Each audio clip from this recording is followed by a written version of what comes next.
guys, welcome to my channel. नमस्कार दोस्तों।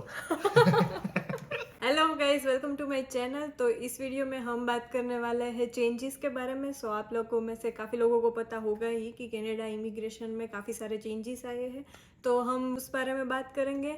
And also we are going to discuss about is it worth coming to Canada in 2024। So do watch the video till end. And also ये video बनाने के लिए हम लोगों ने काफ़ी रिसर्च किया है, काफ़ी हमारा टाइम इन्वेस्ट किया है। So do share with your friends and family and also hit the like button and subscribe my channel. And without any delay, let's start our video.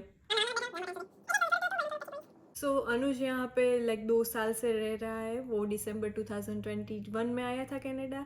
So he will discuss कि कौन कौन से changes आए हैं and वो students के ऊपर उससे मतलब वो कैसे अफेक्ट कर सकता है, तो उसके बारे में अनुज will discuss.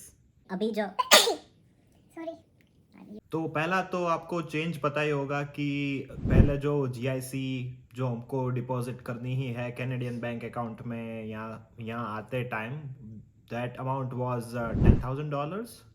Right now the government has doubled that required amount and it is now gone more than $20,000.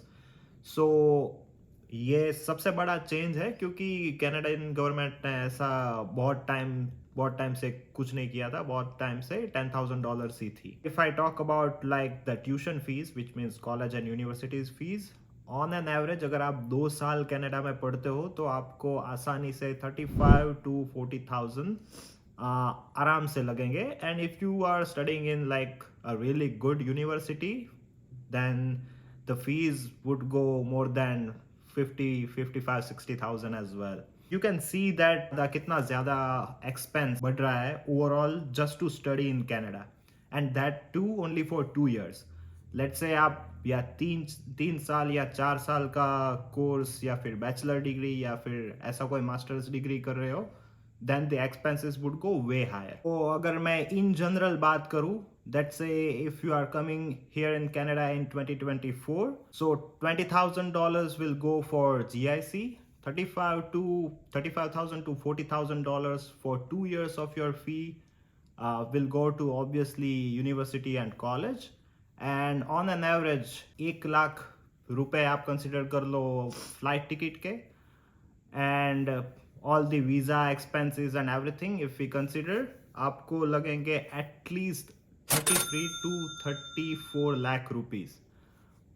That too only for 2 years in Canada. तो 2022 में जब मैंने पढ़ाई शुरू की थी तो मेरा 2 साल का ओवरऑल एक्सपेंस लगा था रिलेटिवली बहुत कम, क्योंकि GIC amount almost got doubled as I mention earlier. तो मेरे टाइम पे था when I studied it was relatively less, and because of that reason I paid around like 30,000, between 30 to 33 $1,000 for 2 years of studies. तो मोटा मोटा अगर आप consider कर लो तो मैंने जो स्टूडेंट 2024 में आता है और मेरा जस्ट 2 साल में अगर आप कंपेयर करो तो मैंने 10 लाख कम पे किया है. This is the massive difference I would like to highlight, that 10 lakh obviously it's not at all a small amount.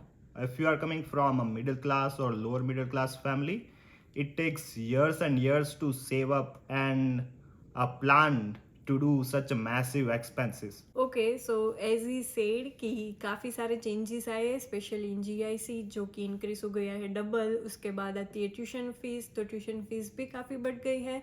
Plus flight की टिकट्स आई गेस 2021 में कम थी कंपेयर टू वो राइट तो नाउ। मतलब कब आप बुक करते हो, कहाँ से बुक करते हो, बहुत सारे फैक्टर पे डिपेंड करता है। बट मैंने on an average 1 lakh consider किया, क्योंकि मैंने लास्ट ईयर भी मेरे जो दोस्त कनाडा में आए थे मुंबई और दिल्ली से, उन लोगों का भी प्राइस का रेंज मतलब ऑलमोस्ट यही था। अरे इवन मेरा भी वही था ना। हाँ हम लोगों ने 1,25,000 हाँ मेरी around. फ्लाइट टिकट बुक की थी और उसमें 2 स्टॉप थे, फिर भी उतनी महंगी थी। हाँ मतलब तो आप कंसिडर कर लो कि इतना खर्चा तो होना ही होना है। हाँ, तो वो कंसिडर कर सकते हो। हाँ, तो मतलब इतने चेंजेस आए हैं अभी तक। So like let's say if you are planning to study abroad, so would you come here in 2024 or 2025 or you prefer something else? या बेसिकली मतलब मेरे हिसाब से जो मैं जब आया था तब जैसा मैंने बोला कि I paid 10 lakh less than a students who are coming over here in either 2024 और 2025. तो मतलब 10 lakh is as I said earlier as well that it is a huge amount. तो जब मैं when I was planning I calculated everything कि मतलब मेरे expenses कितने कितने रहेंगे 2 साल के बाद, मेरी ऑन एन एवरेज मेरा जॉब का पैकेज क्या रहेगा और मेरा स्टैंडर्ड ऑफ लिविंग उस हिसाब से कैसा होगा, वो मैंने ओवरऑल कैलकुलेट मतलब और रफ एस्टिमेट लगा के मैं यहाँ पे आया था और उसी हिसाब से अभी तक चल रहा है. But the fact that inflation और यहाँ पे जो ओवरऑल महंगाई है that is going at a really high rate. पर अभी तक तो ठीक ठाक चल रहा है वैसे. पर मैं अगर बात करूँ कि if I am coming over here in Canada, let's say this year, I would think a lot. I would think about like the other options, like other countries which I can explore. और मैं पूरा research करता कि मतलब दूसरे countries में immigration system कैसा है और वहाँ के लॉज कैसे हैं और वहाँ पे जॉब अपॉर्चुनिटीज़ क्या है, वो सब मैं देखता. मैं वो भी कंसिडर करता कि अगर मैं इंडिया में कोई मास्टर्स डिग्री परस्यू करता, मेरा जॉब पैकेज वो कोर्स करने के बाद इंडिया में कैसा रहता, वो भी मैं डेफिनेटली कैलकुलेट करता. ऐसा नहीं है कि भाई इंडिया के बाहर जाना है तो जाना ही है. At any cost I would not think about that at all. Third option what I would think was that, let's say, rather than investing 33 lakh at one go for studying abroad, what I can do is I can put small amount and do some investments and experiment on starting my new business. Definitely. So it can be beneficial, it cannot be, but this is what I would have done. Because as I keep mentioning the same thing again because it is, I guess, very important. For everyone. 10 lakh is a huge amount, obviously. So, and obviously I would think a lot, especially about Canada.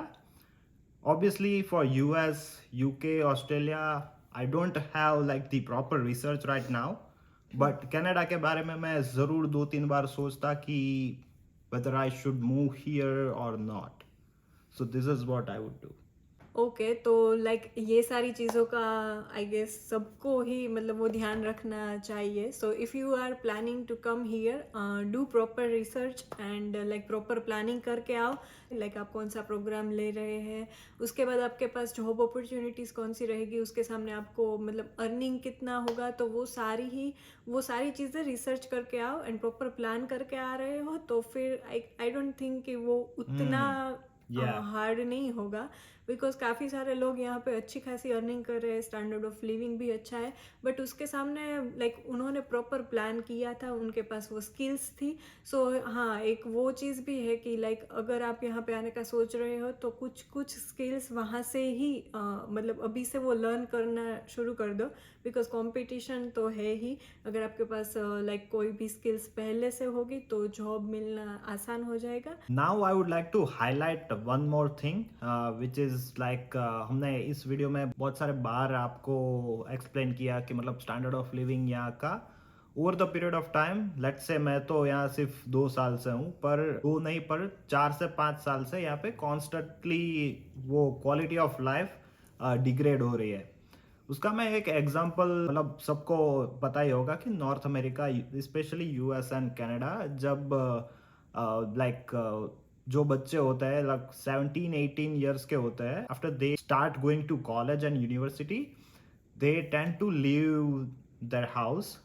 Basically they don't consider living with their parents because they want their independence and it is their part of the culture and whatever all sort of things. अभी ये scenario ऐसा है कि मतलब मैं बहुत सारे मतलब प्रॉपर कैनेडियंस को जानता हूँ, मतलब at this age like 18, between from 18 and 22, they openly say that in this market it is not, no matter how much we earn, because वो लोग भी स्टडी करते करते पार्ट टाइम काम करते हैं, it is not even possible for locals to afford their own space.